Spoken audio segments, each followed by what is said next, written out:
dar início a mais uma aula de resolução das atividades de gramática. Vamos fazer a correção das atividades do dia 25 de março. Primeira questão. Classifique o sujeito das orações. Pedro pediu licença para entrar na sala. Quem é o sujeito dessa oração? Quem pediu licença? Pedro, não é? Só tem um núcleo, então meu sujeito é sujeito simples. Precisa-se de pessoas com boa vontade nesse mundo. Qual o sujeito dessa oração? Quem precisa? Você não pode determinar. Lembre-se, quando eu tenho o verbo seguido de si, que é a nossa partícula de indeterminação do sujeito, nós dizemos que essa oração, o sujeito dela é sujeito indeterminado, verbo na terceira pessoa, mais o pronome si. Nesta época do ano, chove todos os dias. Quem é o sujeito dessa oração? Eu posso determinar quem é que chove todos os dias? Não. Lembrem-se, quando a minha oração possui verbos que indicam fenômenos da natureza, que no caso é o verbo chover, eu digo que essa oração, o sujeito dela é inexistente, ok? Ou posso dizer também que é uma oração sem sujeito. São muito caras a mesa e as cadeiras. Quem é que é cara aqui? Mesa e cadeiras. Eu tenho dois núcleos do meu sujeito, não tenho? Então, meu sujeito é sujeito composto. Vamos para o próximo. Indique situações em que ocorrem orações sem sujeito ou com sujeito inexistente. Lembre-se, dois casos. É quando eu tenho o verbo seguido do pronome si ou quando eu tenho os verbos que indicam fenômenos. Troquei. Orações sem sujeito ou com sujeitos inexistentes, me desculpe.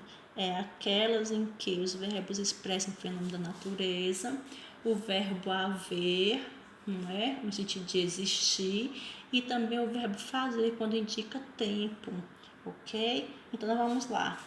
Indique situações em que ocorrem orações sem sujeito ou com sujeito inexistente, com o verbo fazer indicando o tempo decorrido.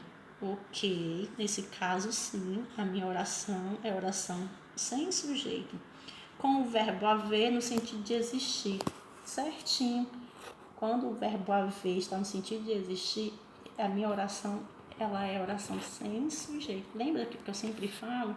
Verbo haver no sentido de existir, ele é impessoal, a minha oração não possui sujeito. Com verbos conjugados no infinitivo impessoal. Não, Nanina, aqui, claro que a minha oração tem sujeito. Está no infinitivo pessoal, eu digo assim, eu vou ler.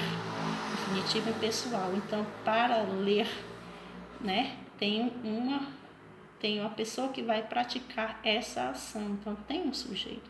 E com verbos que indicam fenômenos atmosféricos e da natureza. Ok, aqui também eu digo que a minha oração é sem sujeito ou sujeito inexistente. Então, nesses três casinhos aqui, ó, meu sujeito ele é inexistente. Vamos para o próximo. Indica o tipo de predicado presente na seguinte oração. O diretor continua preocupado.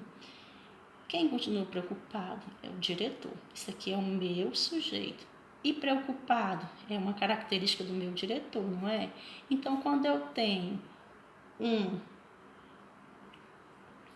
uma oração em que eu tenho um predicado do meu, um predicativo do sujeito e o meu verbo é um verbo que não expressa uma ação, ele traz apenas a ideia de ligação, verbo de ligação, nós dizemos que eu tenho predicado nominal. É verbo de ligação mais predicativo do sujeito. Tranquilo para vocês? Predicado nominal. Vamos para a próxima questão. Nossa última questãozinha de hoje. Classifique o sujeito e o predicado desta oração. Camila e Bruna ganharam um concurso de xadrez. Quem ganhou o concurso de xadrez?